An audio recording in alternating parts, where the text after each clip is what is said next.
Of course, when Richard J. got cancer of the throat, because he just absolutely refused to stand for me, he bailed out. And when he bailed out, he took all my money with him. I never got a receipt. I never got a list of the things that he used my money for. Nothing like that, which I know is by law required. That never happened. I asked him to give me an accounting of my money, but I never got it. Anyway, I was immediately given a public defender by the name of Suzanne Carlson. On my first interview with Suzanne Carlson, I told her about the tampered with tape. She looked at me and she said, that would be really stupid of her to do that, to tamper with this tape. And I said, well, I'm sorry. Then she must be really stupid because she tampered with that tape. I said, I want to examine it. And she said, well, I know of a private lab, but you'll pay for the cost. And I said, I got no problem with that. So she sent the tape to a lab called Lightning Communications. I wrote out a cashier's check and sent it to her to have the tape examined.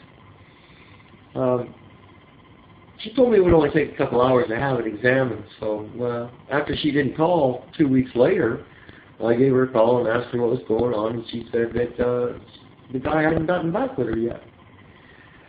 So I let another 2 weeks pass, a month passed, and I called her again and asked her what was going on with the tape, and she said that he had called and said that there were clicks and pops throughout the tape, and he was sure that it had been tampered with and needed to be further examined by a proper forensics lab, like Colorado Bureau of Investigation.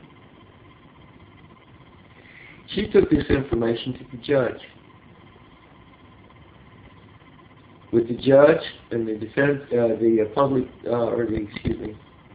prosecuting attorney and Detective Rita Warfield, she showed them what she had. Now again, I will remind you that she was a public defender. Within a matter of no time at all, she was a judge at the Indian Reservation in Ignacio. I don't know how that happens. Without being appointed a new lawyer by the court, I found myself in the non-care lawyer by the name of John Baxter, another public defender. Young lawyer. He had no clue what was going on in my case. He was making it clear to me that he didn't give a doggone about my case or what was going on with my case. When I asked him about the tampered with tape and the document that was supposed to be delivered by Lightning Communications, he told me he did not know what I was talking about.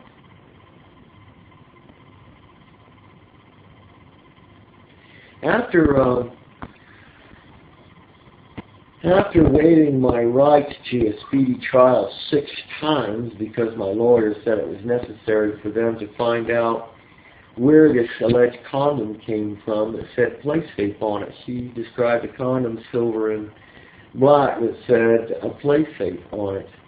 Well, they never did find that condom, and they were just looking for something else. But I figured, give them the time. I've done nothing wrong. I had nothing to hide. I give them the time that they needed to just compile as much evidence as they could possibly compile, which they couldn't compile any. There was nothing to compile. But anyway, 4.5 years, well, 4 years went by, and with this new lawyer, this John Baxter, I knew that my chances of successfully walking away, the innocent man that I am, was not good. It didn't look good at all. He offered me a plea bargain. The first one I refused to take, and the second one was on an Alfred plea. He said that it was an Alfred plea for attempted unlawful sexual contact. And I asked him what that meant. My wife was sitting present. And he said, oh, like you reached out to touch her, but you didn't. And I said, well, why an Alford plea? Well, you're not admitting guilt to any crime with an Alford plea. And I said, yeah, well, that's correct. I'm not admitting guilt to any crime because there was no crime committed. And he said, look, Lee, he says, it's a misdemeanor 3. It's a year's probation, and you'll be done. Just take this plea bargain, because if we go to court and they play this tape in front of a judge and a jury, you're going to jail for the rest of your life. You'll never see daylight again. And so I was considerably concerned about never seeing daylight again, and so was my wife. And we argued the point in front of John Baxter and in front of the head of the public defender's office. He was as well sitting next to me and telling me how I was going to prison for the rest of my natural life if I didn't take this plea bargain. Well, it was pretty scary. It scared us really bad. And I figured a year's probation would be okay, and it would be over. And after 4 years, I was tired. I wanted to see my babies. And I didn't see any way out of this, because the fact of the matter was that they could do anything that they wanted to. We were making it blatantly obvious that they could do anything that they wanted. And so we decided we'd go ahead and take this plea bargain. When we went to court, when I looked at it, the paper that he had, this Alford plea, it said guilty on it. And I said, no, man, I ain't signing it. And so he scratches out the guilty and writes Alford plea over the top of it. And there was another piece of paper that said the same thing, said guilty on it. And he scratched that out and put Alford over the top of it. Of course, I didn't feel comfortable about any of it. It didn't even look like the right document to be signing. So he rushed me into the courtroom, and we went through that process. And right after that, I was sent the next day to see a psychiatrist that was a retired police officer. And I spent 8.5 hours with him. And I went through every psychological test you can imagine, including the one that is not so comfortable. I didn't make that one. I tried. I really did make an effort to do it, but I couldn't do that. It's just horrible. That's the most horrible thing that I've ever heard in my life, and there was just no way that I could sit and put up with it. He told me that after 6 of the audios, not only did I not get erect, but that I shrank. It would be impossible for me to rape anybody. There's no way on God's earth that I could do that to any living soul. I'm not emotionally or mentally or physically equipped to do any such thing. And I proved that. It still wasn't good enough. When I went to the disposition hearing, the judge said something in the courtroom that just made me shiver. He said that there was grievous problems with evidence and he could not have taken me to trial. That means that he knew that there were grievous problems with evidence from day one. Not only did he know that, all the lawyers knew it too.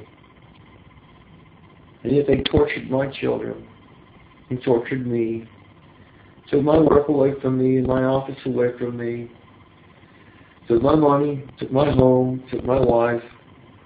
I ended up on the street. But anyway, let's go back. When I left Colorado on that misdemeanor plea bargain, I went home to Prescott. I went home to Pinewood. I was told to report to the adult probation, which I did, and I was sent immediately to the Prescott Sheriff's Office. I met there Wendy Parkinson, Detective Wendy Parkinson. And she told me that I was convicted of 4 felonies and that I was going to re-register as a convicted felon. And if I did not do so, she was going to have me put in jail on the spot. She made it clear to me that people get lost in the system, that she could ship me from jail to jail, in any state she wanted to, whereupon I would become lost. She made it very clear. So, under the threat of going to jail and being lost in the system, I did exactly what I was told to do, even though I could prove that I was there on a misdemeanor. I looked on the internet. Sure enough, there's a flyer there that says I'm a convicted felon, 22 months in prison, had just gotten out, was on parole. Just a total manufactured lie. I complained to the probation officer in Colorado, and not only did I complain once, but 3 different occasions, because they didn't put it on the internet correctly, and it still isn't on there correctly. I don't know how all this can happen. I asked Wendy Parkinson how she could take a misdemeanor plea bargain from Colorado and turn it into 4 felonies, that she could show me the statute of law that permitted her to do that. I did this in front of a witness by the name of Patrick Nixon. She said to me, "What did you do?" And I said, "I did nothing." She said, "There's no statute of law for that, so there you go." So I never got the truth. I went through therapy, 3.5 months, was on probation, abided by every rule, did exactly what I was told to. At the end of that 3 months, I was told that I had to go to Mesa, Arizona, to Psychological Counseling and Services to take a polygraph test with Sandra Gray. Sandra Gray was owner and operator, along with her husband, and that I did. I sent the money to have the polygraph, went down there to take the polygraph. When I sat down in front of Mrs. Gray, she asked me how I got there. I told her exactly how I got there, and she panicked, literally. She said what was happening to me was illegal, that it was illegal to give me this polygraph test. It was illegal to attempt me to admit to guilt to a crime that I did not commit, and that's what all this was about. In therapy, that's all that was ever done. The attempts were made to force me to admit guilt to a crime I didn't commit. She told me that everything that was going on was illegal, that no one had been given an Alfred plea under such circumstances in 27 years. I went back to my probation officer, reported to him, told him what happened. He laughed at me and asked me if she was a lawyer, and I said, I don't know anything about her. You might want to ask her.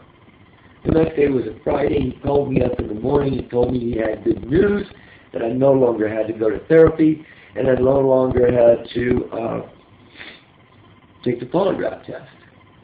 He gave me a one-on-one therapist. I was supposed to be with her for 12 weeks. After 5 weeks, she let me go. She reported that I was not a threat to children, nor was I a threat to society, and she gave me back to the probation office. Now, at the same time that all this was going on, I was trying to find out how I could get the email that was sent from Sandra Gray to my probation officer to find out what was so illegal about what was going on. My probation officer refused me the email, so I wrote